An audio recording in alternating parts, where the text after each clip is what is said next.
thank you, Anushka. I'd like to talk about the work, but I think it's very, very important that I also thank everyone connected with the MGA, starting with the people that first had this idea, Jeff Lake and Bill Henson, and the long line of very, very patient people connected with this institution who were happy to wait until this thing fell into place and the penny dropped and I was able to kind of make the pictures. It's unusual, I think, to encounter philanthropic support where people have the patience and the understanding to say, all right, no delivery date for this, we'll just wait until you finish the work, which was the case here. So I appreciate it very much. It's just the way I work. My long-suffering dealers have to deal with it sort of all the time. As well, I'm not sure whether you can keep a slot for me if you want, but I'll wait and see. So it can be quite a challenge for an institution to organise their affairs around something as loose as that, but I thank them very much.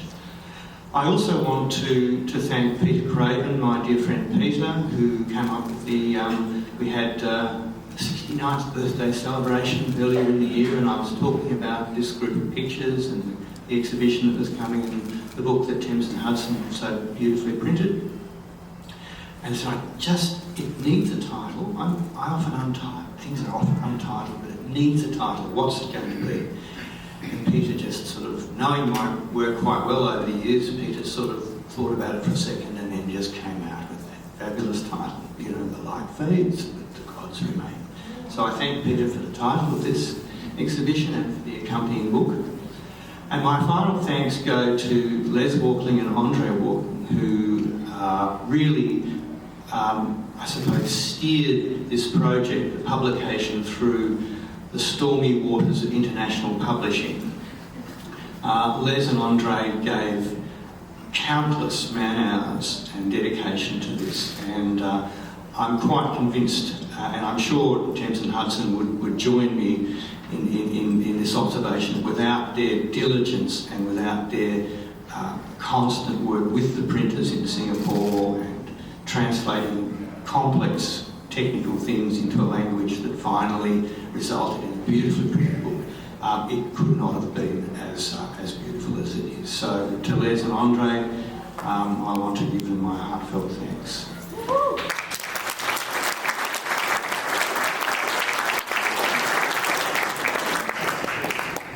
Now, there's a few things that I can say in my kind of elliptical way, full of subordinate clauses wandering around the back of my brain. But what I ended up thinking about this was that I wanted to do something which was impossible. You see, when I look at art that interests me, down through history, when I listen to music, when I read, certain authors, whether it's Sebald or Thomas Bernhard or Thomas Mann, whoever it is, the thing that produces the most compelling experience, the most electrifying thing, and it can be a shock at the time, but it's a gradual shock too, because we all know that when we come across an author that really speaks to us, that shock can last for years. So it's a kind of gradual shock. We get it with painters, photographers, sculptors, people, musicians, composers, people that really affect us. Thinking about all of that, I thought one of the cardinal qualities of this work is that it seems so unlikely. There's an against the oddsness about really interesting pictures for me. And the example I often use is Rembrandt's Return of the Prodigal, a late Rembrandt picture, a large one, hangs in the Hermitage in St. Petersburg. Now, it's 400 years old, roughly. Rembrandt, 1669. And there's a shock when you see this picture, but there's a gathering sense of disbelief, because the pathos of that biblical story, the Return of the Prodigal, seems to be manifest in the paint itself. It's as though the paint in the picture is so powerful. I think it's one of the greatest objects hanging on a wall in Europe, that's what I think. But it's as though the paint is not just a representation or a symbol of the pathos of the story. It's like the paint is the actual pathos. There's been some this impossible thing that has produced a physical substance which is pathos. So that kind of crazy impossibility interests me in all great art. It's as though the trajectory from, can I say, the world of the imagination into the physical world is so unlikely that it's shocking, it's spellbinding, and there is this sense of disbelief that accompanies the experience, of a great piece of music or a great piece of literature. That's always been humming around the back of my head, all of that. And I think it was always there. I used to stare at Rembrandt when I was 10 or 12 years old, with my little mouth open and kind of, how is that possible, Or you'd go and you'd look at a piece of sculpture, and an obvious example would be when you finally get to Rome and you go to see Bernini's sculptures in the Villa Borghese, and there's this Daphne flying up in the air out of white marble with little leaves sprouting out of her fingers, and you think, how does someone carve that from a block of rock? It's nuts. But that's one of the things that interests me. I love what Elias Canetti, the great Nobel Prize-winning author, said about it. Elias Canetti, Jewish, a bit younger than Freud. Sigmund Freud got out of Vienna when the Nazis came in, went to live in London. And he kept day books for 40 years, and he'd write things down. And he had this little comment in one of his day books from the 70s, virtuosity, the last refuge of art. When I'm talking to school kids, they want to know, you say things that should be said, such as the access to art, access to music, access to literature, should be absolutely democratic. It should be as democratic as possible. Everyone should be able to get to it and go on whatever journey they want to. But, and this perhaps sounds a little bit un-PC, the creation of it is almost anti-democratic. And the example I give to kids in schools is to say, look, there are tens of thousands of people in the world who can play the piano really, really well. But there's only this many people in the world that can play the piano and make you feel like you're in a thunderstorm. And all of this stuff is how my brain sort of evolved over the years. With this commission, if you take that as a kind of humming backdrop, I realised that I wanted to do something which was kind of essentially impossible. I wanted to take photographs now. These are all probably no more than 18 months old, these pictures. I wanted to take photographs of a landscape which ceased to exist 50 years ago. And so that was the idea, this mad idea that underpinned the project.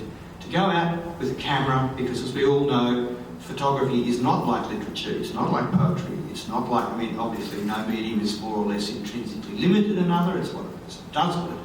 But unlike going to the opera or reading poetry or looking at a painting where we are conditioned profoundly to kind of expect to go on a journey of the imagination, so Watteau's Embarkation for Cythera, whatever you want, photography we come preconditioned to see as evidence of something. Proof. Objects in space, events in time, there's the proof. So this evidential authority precedes any individual reading we have of a photograph, at least in the last 200 years. So it's that profoundly contradictory, as I see it, thinking about photography, that can make it so fascinating and at times so compelling. There it is, a teacup on a table. How do you hang on to that dumb veracity? There it is, a teacup on the table, proof, and at the same time get the whole world into the picture. In other words, suggest things which are abstract. How do you universalise the subject? This is why I think I still make photographs. I think to myself, I make things. I've always painted, drew, made things out of clay and whatever else when I was a kid. Never did anything else. And so I think of myself as making objects that happen to be photographs. That's how I feel about it. So with all this in mind, I was thinking, how do I take this ringing proof, this evidential authority of the medium, and hang on to that while doing something which is obviously impossible? Take photographs now of something that ceased to exist physically 50 years ago. So that crazy unlikeliness is what was driving me into how I approached these pictures formally, why I had a shallow depth of field here, why certain elements within the photograph are sort of out of focus or unstable, why the light is fragmented and broken, on and on. I could go on and on about the formal qualities, that's what I'm talking about, how you actually construct the picture. But the thing underpinning it was this thing about the impossible, you know. So that's kind of where these things came from. This landscape that you can see in these pictures really is a landscape of memory. And in that respect, it connects to the pictures in the other room, because for years I grew up in Glenwavy, and throughout my later childhood and adolescence, I was always thinking how, you know, naturally one would want to document it, would want to record it, make some kind of image, photographic or painting, as I used to do, of the landscape of one's home. As John Berger, the great English writer, said, home is at the heart of the real. And so I realised at some point back in the 80s, it's actually not a landscape that I'm trying to make, it's a dreamscape. You know, it's one of those things that everyone has. We all carry our childhood around inside us for the rest of our lives. And it was that kind of dreamscape, that inner world that interested me. And that's, once I realised that clearly enough, once it had become, you know, coherent for me, I was able to pick up a camera and go out and start working. At the same time, I was thinking about my childhood obsession with ancient Egypt, and I realised that because it's a dreamscape, that I could do something that some years later David Malouf referred to in that series next door. He said, it's as though ancient Egypt and the suburbs are being seen at an equal closeness or an equal distance, because it's a dreamscape. And this is the thing about photography that fascinates me, that you hang on to the specific information. There it is, the Macca's on the corner of Springvale Road and High Street Road. There it is. There's no question about that. But at the same time, it feels to me like ancient Egypt sometimes. And that's the way I think we are. We have this what I call civilisational logic. You know, stop at a red light, go to green light, and we need it to get on as a society. But then we have what Francis Bacon, the great English painter, called that vast inland sea of us approaches. And somehow trying to build a bridge between these two things is what art's about at its most important. And I think I was saying the other night here to a group of people that, to my mind, art is the one great constructive bridge between the world of the sort of subconscious and the conscious world where we get on with each other. And there are other great bridges in history, of course, such as war, but obviously destructive. So those are the sorts of things that underpinned my ideas for that series many years ago, and coming back into this more recent work, in a funny kind of way, I was doing the same thing. It's a dreamscape. So I hope some of that makes sense. I'll stop there, and please accost me and disagree if you feel. So thank you very much.